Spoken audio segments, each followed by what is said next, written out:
তার ৫ আগস্টের আগে তার কোনো হিস্ট্রিতে আপনি এ ধরনের কিছু নেই। কোনো ধরনের তথ্য পাবেন না যে সে কোনো আন্দোলন করছে কিংবা কোনো রাজনৈতিক ইয়ের সাথে জড়িত।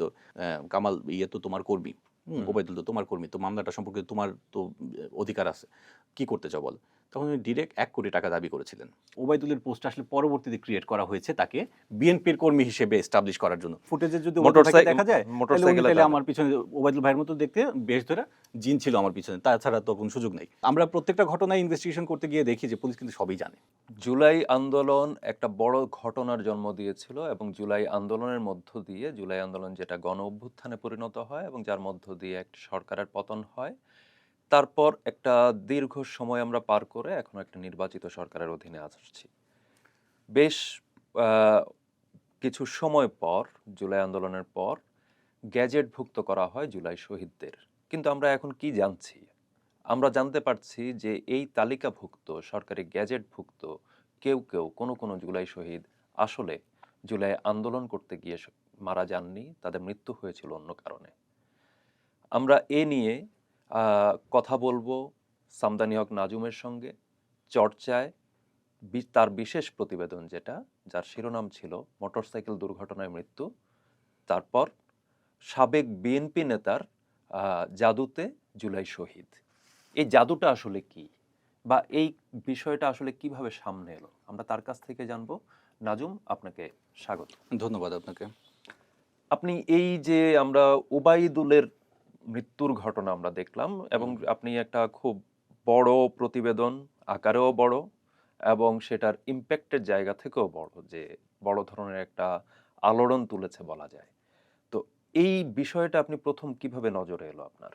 আচ্ছা, বিষয়গুলো যেটা নজরে আসে সেটা হচ্ছে খুব স্বাভাবিকভাবে এলাকা থেকে, অর্থাৎ যে এলাকার ঘটনা সেই এলাকা থেকে একটা গুঞ্জন তৈরি হয়। অর্থাৎ আমি যদি আরও নির্দিষ্ট করে বলি, সেটা হচ্ছে তেজগাঁও শিল্পাঞ্চল এলাকা। এখানে যে ঘটনাটি যে ওবায়দুলের কথা বলছেন তিনি হচ্ছেন ৬৪৩ নম্বর গেজেটভুক্ত জুলাই শহীদ। তো যখন ঘটনা ঘটে তখন এলাকায় তো স্বাভাবিকভাবে একটা জানাজানি হয় যে এভাবে হয়তো ঘটনাটি ঘটেছে। তো আমার কানেও সেভাবেই এসেছে যে এলাকায় গুঞ্জন ছিল এভাবেই যে হচ্ছে, এটা তো আমরা জানতাম যে মোটরসাইকেল ঘটনা, কিন্তু পরবর্তী দেখলাম যে সরকারিভাবে গেজেটভুক্ত হয়ে গেছে এবং এটা নিয়ে আলোচনা শুরু হয়ে গেছে। তো সেভাবেই আমি যখন এমন গুঞ্জনটা কানে আসলো তখন আমি একটু যাচাই বাছাই করার চেষ্টা করলাম। যখন মামলার কাগজটা ধরে আমি একটু আগানোর চেষ্টা করলাম তখন আমার কাছে অনেক কিছু প্রশ্নের উত্তর এলো যে হচ্ছে না, এটা নিয়ে আসলে আগানো উচিত।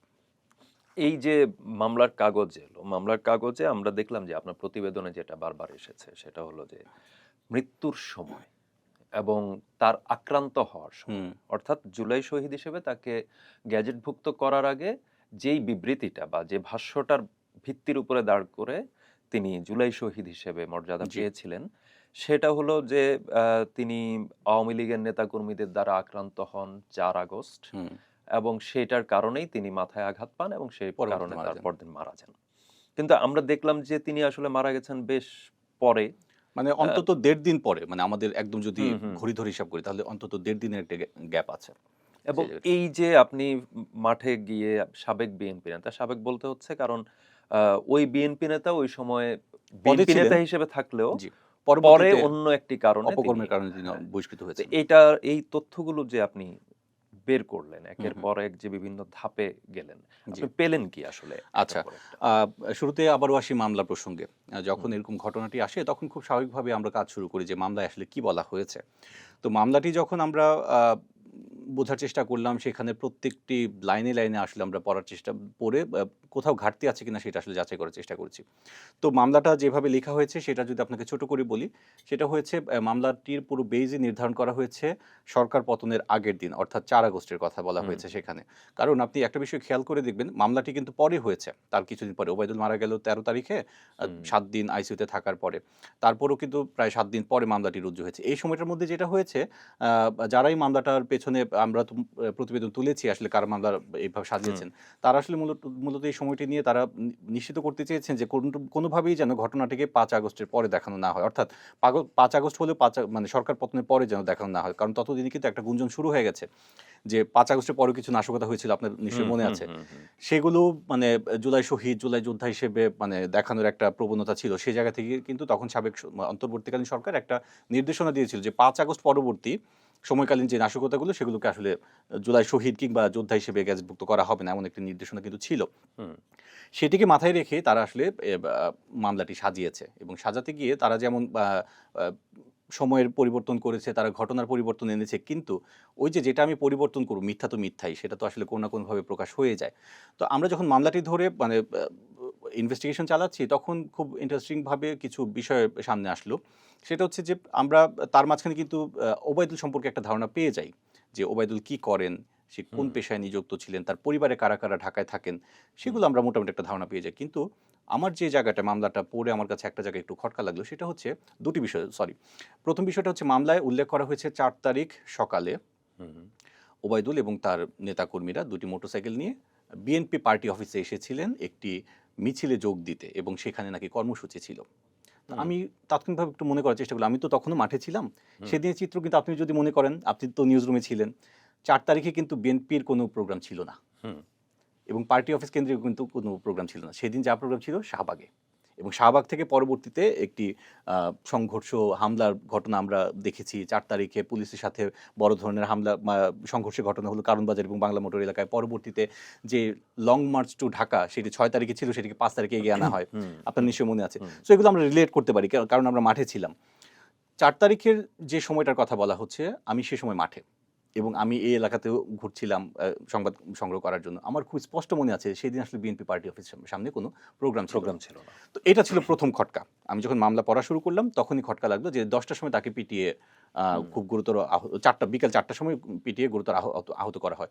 আপনি যদি দেখেন সেদিন ওই সময়টা সংঘর্ষ হচ্ছে বাংলা মোটর কেন্দ্রিক পুলিশের সাথে। ভয়াবহ সংঘর্ষ হয়েছে সেদিন। তো সে সময় আসলে এখানে কোনো ধরনের সংঘর্ষের ঘটনা ঘটেনি বা পিটিএ মারার ঘটনাও আসলে বা গুরুতর আহত করার মতো ঘটনা আমরা এখানে পাইনি। এটা গেল প্রাইমারিভাবে আমি ব্যক্তিগতভাবে এটা নিশ্চিত হয়েছি। তার পাশাপাশি যখন আমি দেখলাম যে হচ্ছে ওবায়দুলের পরিবারের কথা আপনাকে আমি বলছিলাম। আমি দেখবেন প্রতিবেদনেও আছে আমাদের যে ওবায়দুল হচ্ছে তার ২ বোন নিয়ে এবং তার স্ত্রীসহ ঢাকায় থাকেন। আর তার ভাই, তার মা থাকেন গ্রামের বাড়িতে ময়মনসিংহের ঈশ্বরগঞ্জে। তো বাদী কে ছিলেন? বাদী হচ্ছেন ওবায়দুলের আপন বড় ভাই। তো তিনি থাকেন গ্রামে, কৃষিকাজ করেন। তখন তার আসলে ঢাকায় থাকার কথা না স্বাভাবিকভাবেই। তবু থাকতেও পারেন নানা কারণে। তো যখন আমি তাকে আসলে ফোন করলাম, তার কাছ থেকে জানতে চাইলাম যে হুম, মামলাটির বিষয়ে, তখন মূলত আসলে ওই যে আমি একটা কথা বলছিলাম যে আসলে আপনি যখন একটা মিথ্যা ঘটনা সাজাবেন, সত্য তো সত্য। সত্য হচ্ছে আপনি স্পন্টেনিয়াসলি সেটা আপনার মাথায় থেকে যাবে। কিন্তু আপনি যদি কোনো মিথ্যা কোনো গল্প নিয়ে আসতে চান, সেক্ষেত্রে আপনার কিন্তু মিলবে না। অনেক জায়গায় আপনি আটকে যাবেন। তো উনি কিছু আড়াল করার চেষ্টা করেননি। উনি খুব খোলামেলাভাবে আমাকে জানিয়েছেন যে কি ঘটেছিল, কি হয়েছিল। তো উনি যখন মুখে বর্ণনা করলেন যে ঘটনা, আমি জানতে চাইলাম খুব স্বাভাবিক কি ঘটেছিল সেদিন। তো উনি বললেন খুব স্বাভাবিকভাবেই যে হচ্ছে ৫ আগস্ট যখন হচ্ছে সরকার পতন হয়, তারপর হচ্ছে ওবায়দুলকে আমরা ফোন করেছিলাম সে যেন বাসা থেকে বের না হয়। কারণ হচ্ছে চারপাশে যে বিশৃঙ্খলা আমরা তো টিভিতে দেখছি, হুম, খবরগুলো শুনছিলাম ঢাকার অবস্থা খুব খারাপ। তো তিনি এবং তার মা হচ্ছে ওবায়দুলকে ফোন করেছিলেন। ফোন করে বলেছিলেন যে সে যেন বাসায় থাকে, বাসা থেকে বের না হয়। তো এই যে বলে ফেলল ৫ আগস্ট সরকার হুম, পতনের পর, হুম, তখন কিন্তু আমার মাথায় ধরে ফেলল যে তাহলে মানে মামলায় কেন আপনি মানে ৪ তারিখের কথা লিখলেন? হুম, তো খুব স্বাভাবিকভাবে উনি বলে ফেললেন যে মামলা তো আমি লিখি নাই। ইভেনচুয়ালি উনি খুব সরলভাবেই বলছেন, মামলা তো আমি করতেই চাই নাই। কারণ আমি তো ফোনে কলে জানলাম যে আমার ভাই হচ্ছে রাতের বেলা হচ্ছে অ্যাক্সিডেন্ট করেছে। হুম, এবং মধ্যরাতে আমি অ্যাক্সিডেন্ট এর খবর পেয়েছি। আমি সকালে এসে আমার ভাইকে হাসপাতালে পেয়েছি। সে হচ্ছে তার সাথে আমাদের আর কোনো কথাই হয়নি। কারণ ওই অবস্থাতেই সে যে লাইফ সাপোর্ট এ ছিল, ওই অবস্থাতেই সে ৭ দিন চিকিৎসা পাওয়ার পরে সে মারা গেছে। সো আল্টিমেটলি ওই যে তার এবং তার মায়ের যে কথা ছিল ৫ আগস্ট বিকেলবেলা, ওইটাই ছিল শেষ কথা। তো তিনি আসলে জানতেন যে এটা আসলে সড়ক দুর্ঘটনা। তো তিনি খুব সরলভাবে বলেছেন যে, "আমি আসলে মামলা করতে চাইনি।" কিন্তু ওবায়দুলের যে নেতা বড় ভাইরা আছেন এবং হচ্ছে তারা হচ্ছে আমার ঢাকায় যে ২ বোন থাকে তাদেরকে হচ্ছে ম্যানেজ করেছে। হুম, এই মামলাটির জন্য আমার বোন আবার হচ্ছে বোনেরা আমাকে ম্যানেজ করেছে যে আমি যেন মামলাটি করি। পরবর্তীতে আমরা মামলাটি করেছি। কিন্তু উনি মামলায় কি আছে, ভেতরে কি আছে উনি নিজে খুব স্পষ্টভাবে বলেছেন, "আমি আসলে কিছুই জানি না এই মামলায় আসলে কি লিখা মামলা হয়েছে।" আরেকজন লিখেছে। লিখেছে এবং ওই যে মামলা কারা হুম, লিখেছে এবং ওই যে আমি তার পাশাপাশি এটাও লিখেছি যে তাহলে যে নেতা যাদের নামে যে মামলা দিলেন, একটা হয় কি অজ্ঞাতনামা মামলা। আমরা এর আগের যে হুম, আরেকটি প্রতিবেদন আরেকটি করতে গিয়ে কেস ওই যে পেয়েছিলাম সেখানে আমরা সবই ছিল অজ্ঞাত। হ্যাঁ, হ্যাঁ, কিন হামিমের ঘটনাটাতে। হ্যাঁ, সাইমনের ঘটনায় আমরা যেটা পেয়েছিলাম সবই হুম, ছিল অজ্ঞাত আসামি। কিন্তু এখানে হচ্ছে ২৫ জন স্বনামীয় হচ্ছে আসামি আছে যারা প্রত্যেকে হচ্ছে আওয়ামী লীগের পোস্টেড। এই এবং আসামিরা কি এখন কি গ্রেপ্তার অবস্থায় আছেন? মানে কিছু আসামি আছেন গ্রেপ্তার, ৩ হুম, জন মারা গেছেন, আর হুম, বাকি সব পলাতক আছেন।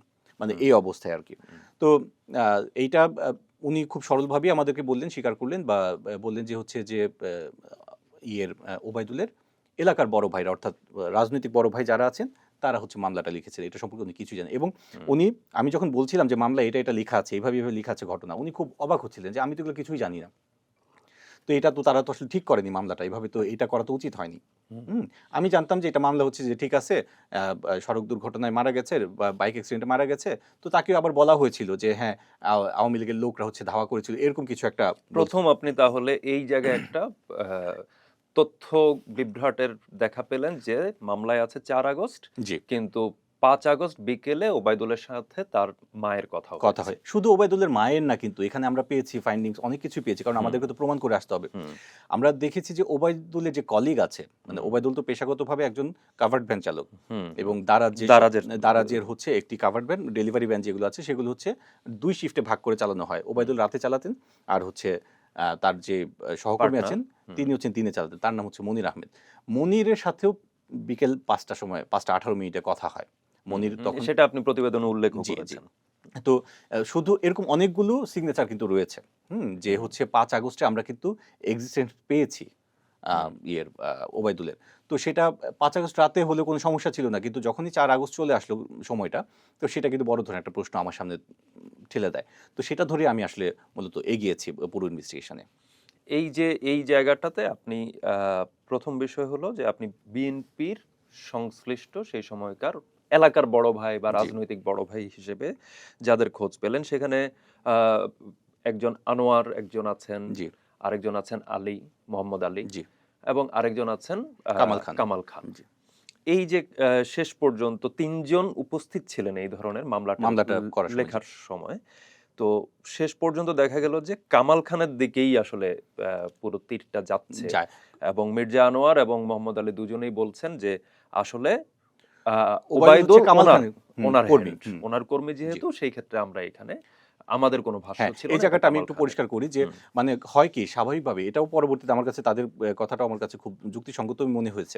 আমি ৩ হুম, জনের সাথে আলাদাভাবে কথা বলছি। যখন আমাকে হুম, ওবায়দুলের বড় ভাই বললেন মামলার বাদী যে হুম, কামাল ভাই, আলী ভাই আর হচ্ছে আ হুম, আনোয়ার ভাই মামলাটা করেছে। হুম, তারা ৩ জনই থানায় ছিলেন। তো আমি মোটামুটি নিশ্চিত হয়ে গেছি যে থানায় তারা উপস্থিত থেকেই হচ্ছে তারা মামলাটা রুজু করেছেন। হুম, আমি ৩ জনের সাথে আলাদাভাবে কথা বলেছি, এবং কেউ হুম, জানে না আমি অন্য ২ জনের সাথে যে কথা বলছি। একজনের হুম, যার সাথে কথা বলছি তারা কেউ জানতেন না যে অন্য ২ জনের সাথেও যে আমি কথা বলছি একই সময়। তো সে সময় আমি যখন প্রত্যেককে আমি জিজ্ঞেস করেছি ঘটনাটা কিভাবে ঘটেছে, মামলার সময় তারা থানায় ছিলেন কিনা। আ আ আনোয়ার সাহেব এবং হচ্ছে আ আলী, হুম, মোহাম্মদ আলী দুজনই কিন্তু আমাকে বলেছেন যে তারা ৩ জনই ছিলেন থানায় যখন মামলাটা হয়। আ কিন্তু কামাল সাহেব একদমই অস্বীকার করলেন। তিনি বললেন যে হুম, না, তিনি ছিলেন না। হুম? তিনি হচ্ছেন তার একটা ঘটনা সামনে নিয়ে আসলেন এইভাবে যে হচ্ছে সেখানে আওয়ামী লীগ ছাত্রলীগের তারই কামালেরই কাছের এক ছোট ভাই বা বন্ধু কারোর একজনের কথা আমাকে বলছিলেন যে তার নামটাও ওই মামলায় যুক্ত করা হয়েছে। হুম? হুম, কিন্তু আমি জানি সে খুব ভালো ছেলে। সে কখনো খারাপ কিছু করে নাই। সে সবসময় আমার উপকার করেছে। আমি চেষ্টা করেছি তাকে সেভ করার জন্য। তো ওই যে তার নামটা কাটাতে চেয়েছিলাম, তখন আনোয়ার আর হচ্ছে আ আলী মোহাম্মদ হচ্ছে আলী। এটাতে আমার উপর খুব ক্ষিপ্ত হয়ে যায় এবং আমাকে হুম, বলে আমি আওয়ামী লীগকে সেভ করার চেষ্টা করছি। তখন তারা আমাকে সাইড করে দেয়। মানে ভাষাটা হুম, ছিল এরকম যে আমাকে সাইড করে দেয়। হুম, তো আমি আর মামলার সময় আমি ছিলাম না। হুম, এটা একদমই স্পষ্ট মিথ্যা কথা। কারণ আরো অনেকগুলো জায়গা থেকে যাচাই করে আমরা পেয়েছি আসলে কামাল কামাল খান শেখ ছিলেন। ছিলেন, এবং তারই নির্দেশনা ছিল মামলা কিভাবে হবে না হবে সেটা মানে উনি নিজেই সিদ্ধান্ত নিয়েছেন। আর মোহাম্মদ আলী এবং হচ্ছে মির্জা মির্জা আনোয়ার। আনোয়ারের যে বিষয়টা ছিল তাদের বক্তব্য হচ্ছে যে এখানে তো আমার যদি কর্মী হয় হুম, সেক্ষেত্রে কামালের কোনো রাইট নাই আমার কর্মী নিয়ে তারা কথা বলবে। হুম, হ্যাঁ? কিংবা একই ঘটনা ঘটেছে, কামালের যেহেতু কর্মী, সো সবকিছুতে কামালের অগ্রাধিকার ছিল। সেখানে আমি ব্যক্তিগতভাবেও তো আমি যাব না তার কর্মী নিয়ে কথা বলতে। তো হুম। সব সিদ্ধান্ত সেই নিয়েছে। এবং মামলা কিভাবে সাজানো হবে, কিভাবে এটার মেরিট তৈরি করা হবে, কোন ঘটনার সাথে রিলেট করবে সবই কামাল হচ্ছে সিদ্ধান্ত নিয়েছে। বিষয়টা ছিল এরকম। এই যে আমরা দেখলাম কামাল খান, মির্জা আনোয়ার এবং মোহাম্মদ আলী ৩ জি। জনের প্রসঙ্গ এলো, এবং বিশেষত কামাল খানের সঙ্গে বা তেজগাঁও এলাকার যেই আ সর্বশেষ জাতীয় সংসদ নির্বাচনে হুম, হুম। আ সাইফুল ইসলাম নীরব, হুম, হুম। তিনি আ ওই জায়গা থেকে স্বতন্ত্র প্রার্থী হয়ে বহিষ্কারও স্বতন্ত্র, হয়েছেন। হ্যাঁ, বহিষ্কৃত হয়েছেন। এবং এই যে কামাল খান তিনিও বহিষ্কৃত হয়েছেন, এবং জি। চাঁদাবাজির হুম, ঘটনা হুম। তার সাথে মোহাম্মদ আলীও সম্পৃক্ত। কিন্তু বহিষ্কৃত। তিনিও মোহাম্মদ আলীও একই বহিষ্কৃত, বিষয়ে এবং চাঁদাবাজির একটি ঘটনায় শুধুমাত্র বোধহয় মির্জা আনোয়ার এখনো শপথে আছেন। জি। শপথে আছেন। তো এই যে পিরিয়ডটা, এই হুম। সময়টাতে তারা তো আসলে বিএনপির অংশ হিসেবেই কাজ করেছেন। হ্যাঁ, তখন তো তারা বহিষ্কৃত ছিলেন না। যখন হুম। এই ৫ আগস্ট পরবর্তী সময়ে তারা তো শপথই ছিলেন, যার যার পদেই ছিলেন। তারা বহিষ্কার হলেন কি ২৪ এর শেষ দিকে এসে? ২৪ এর শেষে হয়েছেন ওই ২ জন, কামাল খান আর হচ্ছে মোহাম্মদ আলী। মোহাম্মদ আলী। দুজনেই হচ্ছে চাঁদাবাজি সংশ্লিষ্ট হুম। আর ঘটনায় দল থেকে নীরব তো হয়েছেন একদম ইলেকশনের আগ মুহূর্তে। ইলেকশনের আগ মুহূর্তে। জি। তো এবং আরেকটি বিষয় এখানে আছে কি যে এই পুরো যাদের নামে আসছে এখানে, পুরো ঘটনাটাই হচ্ছে যে সাইফুল আলম নীরব হুম, সবাই হচ্ছে তার সমর্থক এবং তার কর্মী। তার কর্মী।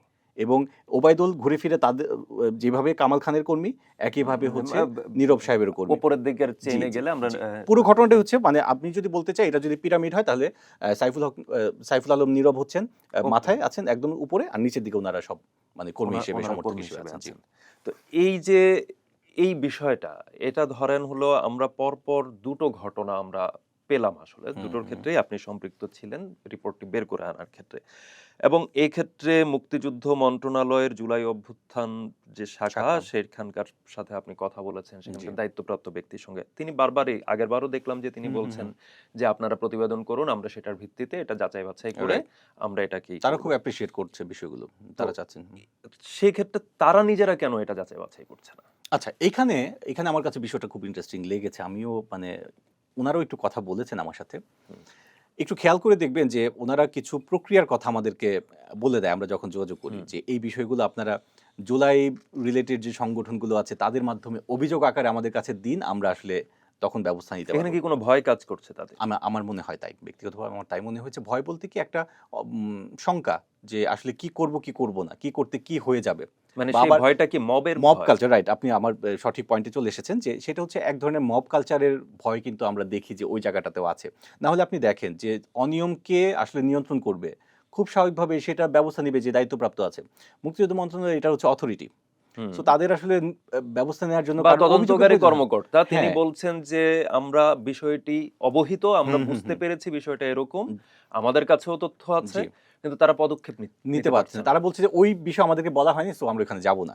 হুম, মানে স্পষ্টভাবেই বলছে এটা যেহেতু পিবিআই তদন্তাধীন আছে, আমি তো এটা জানার চেষ্টা করেছি যে ঘটনা যদি এমন হয় তাহলে জুলাই শহীদ হিসেবে গেজেটভুক্ত হওয়ার সুযোগ আছে কিনা। তিনি হুম, স্পষ্ট বলছেন আমাদের কিন্তু জুলাই শহীদ হিসেবে গেজেটভুক্ত হওয়ার সুযোগ আছে কিনা সেইটি কিন্তু তদন্তে জানতে চাওয়া হয়নি। আমাদেরকে বলা হয়েছে যে মামলার সংশ্লিষ্ট আসামিদের এখানে দায় আছে কিনা বা তারা এই ঘটনাটি ঘটিয়েছে কিনা সেটি তদন্ত করতে আমরা সেটি করছি। তার মানে ওই যে জুলাই শহীদ কিভাবে হুম। গেজেটভুক্ত হয়ে গেল এবং হলেও এটার মধ্যে কোনো অনিয়ম হয়েছে কিনা কিংবা এটার সংশ্লিষ্ট যারা দায়ী ব্যক্তি আছে তাদের বিরুদ্ধে কি ব্যবস্থা নেওয়া হবে সেটি কিন্তু আমাদেরকে কেউ স্পষ্ট করেননি। তার মানে এইখানে কি এক ধরনের দাপ্তরিক সমন্বয়হীনতা আছে বলে মনে করেন? যে মুক্তিযুদ্ধ মন্ত্রণালয়ের জুলাই অভ্যুত্থান শাখা যেটা আছে, সেই শাখা আসলে নির্ধারণ করবে জুলাই শহীদ বা জুলাই যোদ্ধা হুম, কিনা হুম। সেটা হচ্ছে শুধু নির্ধারণ করবে। আবার এদিকে পুলিশের কাছে আছে হচ্ছে ওই কেসগুলো। জি, তারাও এটার তদন্ত করছে জি। এবং তাদের ফোকাসটা হচ্ছে ওই ঘটনার সম্পৃক্ত আসামিদের এ শনাক্ত করা বা তাদের গ্রেপ্তার করা এই যাবতীয় বা ঘটনাটার সত্য এখানে মিথ্যা আপনার যাচাই। আপনার এই প্রশ্নের উত্তরটা আমি এভাবে দিব। এখানে সমন্বয়হীনতা হুম। এবং দায়িত্ব এড়িয়ে যাওয়ার প্রবণতা দুটিই কাজ করছে সমানভাবে। আমরা কিভাবে? দেখলাম যে আপনি ইউএনও দপ্তরে যাচ্ছেন, জি, অমুক জি। দপ্তরে বারবার ফোন করছেন। একবার এক্সাক্টলি। একেক জায়গায়, একবার একেক জায়গায়। কেউ বলছেন যে আমি মাত্র দায়িত্ব পেয়েছি বলতে পারছি রাইট, না। রাইট। কেউ কেউ বলছেন আমি আমাকে চলে এটার এসেছি, জবাবটা আমার দিতে মনে পারেনি। নেই। রাইট। এই ধরনের একটা বিষয় জি। আমরা দেখলাম। আমি আসলে দায়িত্ব এড়িয়ে যাওয়ার বিষয়টা এই জায়গাটি যেমন আছে, হুম, অন্য আরেকটি উদাহরণ দিয়েও আমি আপনাকে একটু বোঝাতে হুম, পারি একই ঘটনায়। সেটা হচ্ছে আমি যখন এই বিষয়টি নিয়ে কথা বলছি পিবিআই এর সাথে, পিবিআই এর দায়িত্বপ্রাপ্ত কর্মকর্তার সাথে, হুম, তখন তিনি আমাকে কিন্তু একটি ইনফরমেশন দিয়েছেন। সেটি হচ্ছে যে তিনি বলছেন যে এই ধরনের ঘটনাগুলো আমাদের অনেকগুলো কেস দেয়া হয়েছে গভর্নমেন্টের পক্ষ থেকে আরো আগে থেকেই। হুম, যে তদন্ত করে যাচাই বাছাই করা যে হচ্ছে এই কেসগুলোকে আসলে এনলিস্টেড করা যায় কি যায় না। তো সেক্ষেত্রে অলরেডি ১৫০০'র মতো কেস তাদের হাতে পেন্ডিং আছে যেগুলো আসলে দেখা গেছে তারা আসলে জুলাই যোদ্ধা হওয়ার স্বীকৃতি পাওয়ার যোগ্য, কিন্তু তাদেরকে এখনো স্বীকৃতি দেয়া হচ্ছে না। হুম, এমন জটিলতার মধ্য দিয়ে যাচ্ছে। তার মানে আপনি একটা জিনিস নোট করেন এখানে দেখেন যে গভর্নমেন্ট কিন্তু মুক্তিযুদ্ধ মন্ত্রণালয়ের পক্ষ থেকে কিন্তু বলা হচ্ছে হুম, যে তদন্ত করে ব্যবস্থা নেওয়া। কিন্তু যখন এই ধরনের কেসটা যেমন ধরেন আমি যদি হুম, আরো স্পেসিফিক করে বলি যে আমাদের এই রিপোর্টটার ক্ষেত্রে বা এই হুম, ঘটনাটার ক্ষেত্রে ৬৪৩ নম্বর ওবায়দুল হক, হুম, তার ঘটনাটি যে হচ্ছে মানে ভুয়াভাবেই হচ্ছে গেজেটভুক্ত করা হুম, হয়েছে, সেটির বিষয় তদন্ত করার ক্ষেত্রে কিন্তু কারো কোনো একটা খুব একটা আগ্রহ নেই। হুম, কিংবা জবাবদিহিতার জায়গা যেটা বলছিলাম বা আপনিও হুম, বলছিলেন যে সমন্বয়হীনতা কিংবা হচ্ছে দায় এড়ানোর যে সংস্কৃতি আমরা দেখে থাকি, সেটাও কিন্তু এখানে এই সিগনেচার কিন্তু দেখা যায়। যে হচ্ছে ওই যে ইউনোর মূলত এটা কিভাবে হয়, সুপারিশপ্রাপ্ত হয় কিভাবে? সেই প্রক্রিয়াটা যদি আপনি দেখেন, ১ম এ দেখতে হবে যে সে আসলে কোন এলাকার। হুম সে তার হোম টাউন যেহেতু ময়মনসিংহ, এবং হচ্ছে তাকে কিন্তু তার স্থায়ী ঠিকানা বর্তমান ঠিকানা দুটোই দেখানো হয়েছে ময়মনসিংহ, যেন ওখান থেকে আসলে সুপারিশটা নিয়ে আসা যায়। তার মানে এখানে কোনো একটা পলিটিক্যাল উইং কাজ করেছে। কারণ ওবায়দুল তো বর্তমান ঠিকানা ছিল ঢাকার তেজগাঁয়ে, তেজগাঁয়। স্বাভাবিকভাবে তার হুম। বর্তমান ঠিকানা ঢাকায় তেজগাঁয়ে দেখানো যেত। কেন হুম। দেখানো হয়নি? ওখানে দেখালে হচ্ছে তদন্তে সেটা চলে আসতো সামনে, যে হুম। হচ্ছে ঘটনা আসলে হুম। এইভাবে না, ঘটনাটা অন্যভাবে হচ্ছে। আমরা যেটা জানতে পেরেছি, ওই জায়গা থেকে পলিটিক্যাল একটা উইং ব্যবহার করে সেটা ময়মনসিংহ থেকে দেখানো হয়েছে, তার স্থায়ী ঠিকানা থেকে। ঠিক আছে? হুম। তো স্থায়ী ঠিকানায় যখন দেখানো হলো, তো প্রাইমারি ভাবে কাজ কে করবেন? কাজ করবেন হচ্ছে ইউএনও, হুম। উপজেলা নির্বাহী হুম। কর্মকর্তা। অর্থাৎ তৎকালীন ঈশ্বরগঞ্জ উপজেলার যে ইউএনও ছিলেন, তিনি হচ্ছেন এইগুলো সব যাচাই বাছাই করবেন। যে তার হুম। মেডিকেল, আপনি একটু যদি খেয়াল করেন গেজেটের মধ্যে মেডিকেল কেস নম্বর একটা আছে। হুম। হুম। ঠিক আছে? সেটা হচ্ছে কিভাবে তিনি মারা গেলেন, হাসপাতালের যত তথ্য সবকিছু মানে ওখানে থাকবে। সেটার রেফারেন্স হচ্ছে মামলার রেফারেন্সের সাথে মিলিয়ে তারপর হচ্ছে তাকে গেজেটভুক্ত করা হবে। বিষয়টা হচ্ছে এই। হুম। তো এখানের মধ্যে তো খুব ইম্পর্টেন্ট একটা বিষয় রয়ে গেছে। মামলা তো মামলার মতো। ঠিক আছে, মামলা সেটা একটা হুম। তৈরি করা হয়েছে। কিন্তু তার মৃত্যু সনদ, হুম। সেটি তো ইউএনওর চোখে আসার কথা ছিল। সেটা তিনি অনায়াসে চেক করতে সেটা পারতেন। সেটা এবং অনায়াসে নয়, সেটাই ছিল মূল মূল জায়গা। মূল জায়গা। হুম। তো সেইটাকে এড়িয়ে, সেটা যদি তিনি দেখে থাকেন, তাহলে তিনি কিভাবে এটাকে ৫ আগস্টের ঘটনা বলে বিবেচনায় নেন? ১। হুম। দ্বিতীয় কথা হচ্ছে, সড়ক দুর্ঘটনায় স্পষ্ট লিখা আছে মৃত্যু সনদে। সেটার মধ্যে হচ্ছে মৃত্যুর কারণ আলাদাভাবে লিখা আছে, কিভাবে ইনজুরি হয়েছে, কোন জায়গায় ইনজুরি ছিল। আমরা যেটা পেয়েছি, তার মৃত্যুর কারণ হিসেবে ডেথ সার্টিফিকেটে বলা হয়েছে কি? যে তার হচ্ছে মস্তিষ্কে রক্তক্ষরণ হচ্ছিল হুম। এবং সেটার জন্য একটা ইনফেকশন হয়েছে। সেটার জন্য তিনি শকে চলে গেছেন। তার ফুসফুস কাজ করছিল না। তার মানে কি? তার শ্বাস-প্রশ্বাস চলছিল না। হুম। এবং তার হচ্ছে বাম হাতের হাত ছিল ভাঙা। এই এইগুলো কিভাবে ঘটলো? সেটার হিস্ট্রি অফ লিখা আছে আরটিএ, অর্থাৎ এটা মেডিকেল সায়েন্সের ভাষায় ডাক্তাররা যেভাবে লেখেন, সেটা হচ্ছে রোড ট্রাফিক অ্যাক্সিডেন্ট। হুম। এবং সেটার সময়টাও লেখা আছে রাত ১টা ৩০ মিনিট। হুম। সেটা কত? ততক্ষণে হচ্ছে ৬ আগস্ট হয়ে গেছে। হুম। এই যে এত বড় একটা বিষয় হুম। এড়িয়ে যাওয়া, মানে এটা আপনি চাইলেও তো না দেখে থাকতে পারবেন না। কারণ এটা হচ্ছে আপনার ১ম প্রমাণ, যেটা ধরে আপনি হচ্ছেন আগাবেন। তো সেখানে এই তথ্যকে আপনি কিভাবে এড়িয়ে যান? সেটাকে বাদ দিয়ে আপনি ভুয়া একটা মামলার তথ্যকে আপনি আমলে নিলেন। তাহলে ইউনো যিনি ছিলেন, তিনি আসলে কি দায়িত্ব পালন করলেন? কেন এটা করলেন? সেটা তো বড় প্রশ্ন। আমরা দেখলাম যে একটা ওই জুলাই শহীদদের জন্য যে বরাদ্দ বা এই হুম, যেটা হুম, হুম, ৩০ লাখ টাকা, জি। ৩০ লাখ টাকার ভিতরে ১০ লাখ টাকা এই পরিবার নিয়েছে। হুম। আমরা সাইমনের কেসে দেখেছি ৩০ লাখ টাকা পুরোটাই তারা হ্যাঁ, এখানে পেয়েছে। এখানে ডিসি অফিস থেকে যে আরো ৩ লাখ টাকা বরাদ্দ, হুম। সেটাও পেয়েছেন। অর্থাৎ সেটাও ১৩ লাখ টাকা পেয়েছে। পেয়েছেন। তো এই যে জায়গাটা বরাদ্দ খুব দ্রুত ছাড় হুম, হচ্ছে। হুম, আমরা হুম, অনেক ক্ষেত্রে দেখি যে জুলাই যোদ্ধা যারা হুম, হুম, পঙ্গু ছিলেন, হুম, হুম, তাদের ক্ষেত্রে আমরা দেখেছি যে তাদের চিকিৎসার ব্যবস্থা করা হচ্ছে না। তারা আন্দোলনে নামছেন, রাইট। যমুনা ঘেরাও করছেন। হুম, সাবেক অন্তর্বর্তী সরকারের সময়টাতে বারবার তাদেরকে আমরা হুম, রাস্তায় নামতে দেখেছি। হুম, কিন্তু এই ক্ষেত্রে আমরা দেখেছি যে এই ধরনের কেসগুলো আমার জানতে আগ্রহ হয় হুম, যে যারা সত্যিকারের জুলাই শহীদ, রাইট। তারা আসলে এতটা র‍্যাপিড অর্থ ছাড় পেয়েছেন কিনা? হুম, এটা একটা গুরুতর প্রশ্ন। দ্বিতীয় বিষয়টা হলো, এখানে আসলে কতটুকু ভয় কাজ করছে, কতটুকু হচ্ছে লেনদেন কাজ করছে? এটা একটা, এই কোয়েশ্চেনটা আমার আসছে এই কারণে যে আমরা আইসিটি হুম, অর্থাৎ হুম, জুলাইয়ের ঘটনা নিয়ে যে মানবতা বিরোধী অপরাধের হুম, বিচারের জন্যে যেই আইসিটি স্থাপন করা হলো, সেইখানকার আমরা চিফ প্রসিকিউটরের বিরুদ্ধে পর্যন্ত বৈষম্য বিরোধী ছাত্র আন্দোলনের এক নেতা অভিযোগ তুললেন। দুর্নীতির হুম? অভিযোগ পাওয়া যাচ্ছে। দুর্নীতির অভিযোগ উঠলো। ৳১,০০,০০,০০০ চাওয়া হলো, একজন প্রসিকিউটর তার জি। টিমের একজন ৳১,০০,০০,০০০ চাইলো।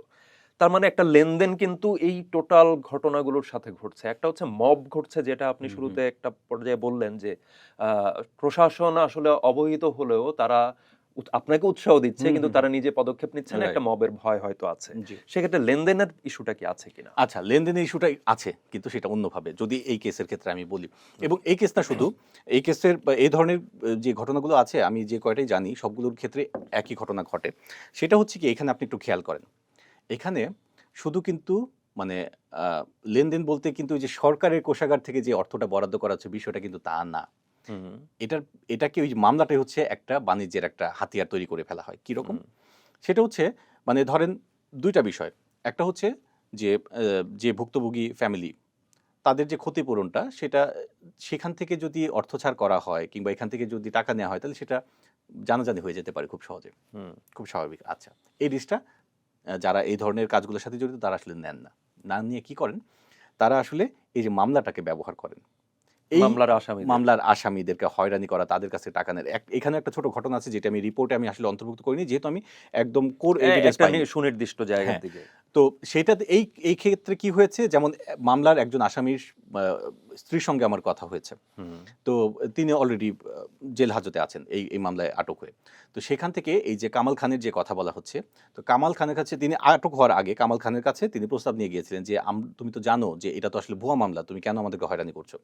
তখন এই যে সাইফুল আলম নীরব যিনি আছেন, তার উপস্থিতিতে একটি সালিশের আয়োজন করা হয়েছিল। হুম। সেখানে কামাল খান উম, ওই সাইফুল আলম নীরবের সামনেই বলেছে, নীরব সাহেব নাকি বলেছিলেন যে এরকম করে যে ঠিক আছে আমরা তো সবাই জানি মামলাটা কিরকম, ওর বিষয়ে কি করা যায়? কামাল তো তোমার কর্মী, হুম। ওবায়দুল তো তোমার কর্মী, তো মামলাটা সম্পর্কে তোমার তো অধিকার আছে, কি করতে চাও বল? তখন উনি ডিরেক্ট 1 কোটি টাকা দাবি করেছিলেন। মানে আমরা ওই যে চিফ প্রসিকিউটর তাজুল ইসলামের টিম মেম্বারের জি তরফ জি থেকে জি, যেরকম একটা অফার আমরা দেখেছি, এক্স্যাক্টলি। মানে এখানেও কোটি কোনো বিষয়ই না। বিষয়ই না। হ্যাঁ, মানে আলাপ শুরু হয় কোটি থেকে, যদি আমি হ্যাঁ। ভুল না করে থাকি। তো এই ধরনের বিষয়গুলো, বাণিজ্যগুলো হুম, হয় আসলে এইভাবে। সো এই হুম, ক্ষেত্রে দেখা যায় কি, এই যে মামলাটা হুম, আসলে ইম্পোর্টেন্ট হয়ে ওঠে ওইভাবে। তারা তো আসলে এইটা দিয়ে টাকা আদায় করতেই পারবে। এখন আমি হুম। হয়তো ওইখানে দেখেন আপনি টোটাল ৫০ জনের বেশি আসামি আছে। বাই নেম হচ্ছে ২৫ জন আছে। সো আমি একজন ব্যক্তির অভিজ্ঞতা হয়তো জানতে পেরেছি। বাকি ২৫ জনের ক্ষেত্রে কি ঘটেছে আমি আসলে জানি আমরা না। জানি না। তারা হয়তো টাকা দিয়েছে। কারণ অনেকেই অ্যারেস্ট হননি। তো হুম। তারা হয়তো টাকা দিয়ে ম্যানেজ করেছে। সো আপনি বলতে পারবেন না আসলে এটা যে আসলে কত টাকা আপনাকে আর্ন করে দিবে। বা একটা আর্নিং মেশিন। মামলা থেকে নাম রাইট। কাটানোরও বিষয় থাকে। রাইট। ওই হ্যাঁ? মামলা কাটানোর শর্তই হচ্ছে টাকা দাও। টাকা দিলে কাটিয়ে দিচ্ছি। কারণ বাদী তো তার হাতে। বাদী এটার একটা পার্ট তো পুলিশের দিকে যায় কিনা। এটা তো যাওয়ার তো অবশ্যই সুযোগ আছে। কারণ পুলিশ তো হুম, জানছে সবকিছু। হুম, এখন কতটুকু এই ঘটনায় গিয়েছে কিনা সেটা আমরা নিশ্চিত নই। কিন্তু আপনি খুব স্বাভাবিকভাবে, আমি যতটুকু জানি আমার চেয়ে বেশি পুলিশ জানে। কারণ তারা মানে মানে একদম তদন্ত করার জন্য খোলা মাঠ তারা পেয়েছে। আমাদের জন্য কিন্তু নানা প্রতিকূলতার মধ্য দিয়ে যেতে হয়। অনেক জায়গায় তথ্য দিতে চায় না বা রাইট। নানান প্রতিকূল। এবং আমরা প্রত্যেকটা ঘটনায় ইনভেস্টিগেশন করতে গিয়ে দেখি যে পুলিশ কিন্তু সবই জানে। হ্যাঁ, আমরা সেই সবই সেই জানে। তথ্যগুলো তাদের কাছ থেকে বেশ যতটুকু তারা দেয় ততটুকু অন্তত আমরা রাইট। পাই। আরেকটি একদম শেষ প্রশ্ন যদি আমি করতে চাই সেটা হচ্ছে এই যে ওবায়দুলের বিষয়টা সামনে জি। এলো বা আ আলহাম সাইমনের প্রসঙ্গ, হুম। পরপর ২ টি কেস আমরা পেলাম। এই ধরনের যে বিষয়গুলো সামনে আসছে হুম।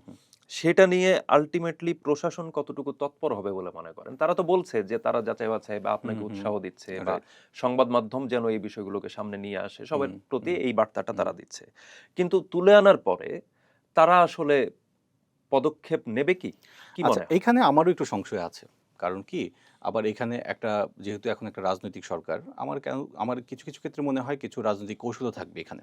হুম, সেটা হচ্ছে, আমি যদি সহজ করি, ধরেন আপনি যেটা বলছেন যে ব্যবস্থা নিবে কিনা বা কি হুম, ধরনের ব্যবস্থা নিবে। এখন তার আগে প্রশ্ন হচ্ছে ব্যবস্থা নিবে কিনা। হুম, এটার জন্য তো আসলে ইচ্ছাটাই যথেষ্ট। এটা তো হুম, আসলে কোনো সাংবাদিক রিপোর্ট করবে, হুম, রিপোর্ট করে বের করবে। তার চেয়ে বরং সহজ না, তাদের কাছে তো সবই ইনভেন্টরিতে, তাদের কাছে সব রেকর্ডই আছে। হুম। তারা তো ইনভেন্টরিতে পুরাটাই তারা আছে। তো চাইলে সবই আবার গো থ্রু করতে পারেন যে আসলে হুম, কোথাও মিস্টেক হচ্ছে কিনা। হুম, আমরা হলে কি করতাম যে ঠিক আছে, আমাদের যদি এখানে যদি একটা নিউজে ভুল থাকে, হুম, র‍্যাপিডলি আমরা তো চেক করব পুরো নিউজের বডিতে আর কোথাও ভুল আছে কিনা। হুম, তো খুব স্বাভাবিক না যে যখন জানতে পারছি, আমরাই চর্চার থেকেই তো আমরা মানে কয়েকদিনের ব্যবধানে ২ টা বড় রিপোর্ট করে ফেললাম যে হচ্ছে একদমই কোনো ধরনের ন্যূনতম সংশ্লিষ্টতা নাই জুলাই শহীদ হ্যাঁ, হবার মতো। একজন বারে গিয়ে বাড়ি অসুস্থ গিয়ে অসুস্থ হলেন, হয়ে পথে মারা গেলেন এবং হুম। তারপরে জুলাই শহীদ হয়ে আরেকজন গেলেন। হচ্ছে মোটরসাইকেল মোটরসাইকেল অ্যাক্সিডেন্টে মারা গেলেন। দুর্ঘটনায় মারা তো গেলেন। এই ধরনের ঘটনা মানে এমনও হতো যে কাছাকাছি ঘটনা যদি হতো তাও একটা কথা ছিল। তো তার মানে তো সতর্ক হওয়াই উচিত। এটার জন্য তো নিশ্চয়ই কোন পত্রিকায় কে রিপোর্ট করবে সেটা ইম্পোর্টেন্ট হওয়ার কথা না। হুম, মন্ত্রণালয় তিনি হচ্ছেন সে হচ্ছে অথরিটি। কর্মকর্তারা জানেন যে আসলে মানে কোথায় কি মিস্টেক থাকতে পারে। তার সাথে আমি আপনাকে বলেছি অলরেডি হচ্ছে তদন্ত চলছে। হুম, সেটা সেই ৫ আগস্টের পর থেকেই সেই তদন্ত চলছে যে হচ্ছে কারা যোগ্য, কারা অযোগ্য এগুলো বাছাই করার জন্য। হুম, সো পিবিআই এর কাছে ১৫০০ র মতো কেস আছে যেগুলো হচ্ছে মানে তারা হচ্ছে জুলাই যোদ্ধা হওয়ার মতো ক্যাটেগরিতে মানে গ্যাজেটেড হওয়ার জন্য যোগ্য, কিন্তু তাদেরকে আসলে গ্যাজেটভুক্ত করা হচ্ছে না। অন্যদিকে আপনি দেখেন এই ঘটনাতে আছে, যার ওই রিপনের কথা বলছিলাম যে হচ্ছে মোটরসাইকেল চালাচ্ছিলেন। হুম, তিনি তো কিছু না করে জুলাই যোদ্ধা হয়ে গেলেন। এবং হুম। আরো মজার কথা আপনাকে বলি, তিনি রিপনের এমনকি হচ্ছে ৫ তারিখ যে ফুটেজে বা হুম। ইতে আপনি যখন রেফারেন্স দিলেন যে জি। আ সিসি ক্যামেরা ফুটেজে। হ্যাঁ, ওবায়দুল সে জিন ভূতের গল্প হ্যাঁ, বলে তিনি দিল জিন যে ভূতের হচ্ছে গল্প ওবায়দুল তাইলে যদি ফুটেজে যদি ওবায়দুল ভাইকে দেখা যায়, তাইলে উনি মোটরসাইকেলে তাইলে তারা। আমার পিছনে ওবায়দুল ভাইয়ের মতো দেখতে বেশ ধরে জিন ছিল আমার পিছনে। তাছাড়া তো কোনো সুযোগ নাই। হুম, এরকম। আমি তার পাশাপাশি যেটা বলছিলাম যে হচ্ছে এই যে রিপন তো হচ্ছে খুবই মানে ওভার স্মার্ট, মানে খুবই চতুর একটা যুবক। আপনি তার সাথে কথা বললে হয়তো বুঝতে পারতেন যে তাকে এত প্রমাণ দেওয়ার পরও সে কোনোভাবে তাকে ভাঙা যায়নি। সে স্বীকারই করেনি যে আসলে, এবং সে তার নিজের আপন খালাতো ভাইকেও অস্বীকার করে ফেললেন। মানে মোটরসাইকেলটি কিন্তু ছিল তার আপন খালাতো ভাইয়ের। হ্যাঁ, আমরা পরবর্তী আমাকে যখন বলে ফেললেন যে না এই মোটরসাইকেল আমি চিনি না, ওর ইয়ে নামে কাউকে চিনি না, এটা হচ্ছে ওবায়দুল ভাই নিয়ে আসছিলেন এই মোটরসাইকেল, আমি চালিয়ে নিয়ে গেছি শুধুমাত্র। কিন্তু পরবর্তী আমরা যখন দেখলাম যে সেই মোটরসাইকেলটা তার আপন খালাতো ভাই মাসুদ, এবং মাসুদ রানার সাথে যখন আমরা, তিনি তো আমাদেরকে সব ঘটনা খুলে বলেছেন। হ্যাঁ, পরবর্তীতে রিপনকে যখন আমরা আবার রিচ করলাম যে আপনার খালাতো ভাই তো এই কথা বলছে, আমি চিনি না, উনি আমার খালাতো ভাই না, আমি তাকে চিনি না। এবং তার এই যে গতকালকেও আমি একটা পোস্টে দেখলাম, আমরা তো তার সাথে কথা বলছি আরো কিছুদিন আগে, গতকালকেও তার ফেসবুকে পোস্ট দেখলাম সে মাসুদ রানার সাথে ছবি তুলে পোস্ট করেছে যে আমার ভাই।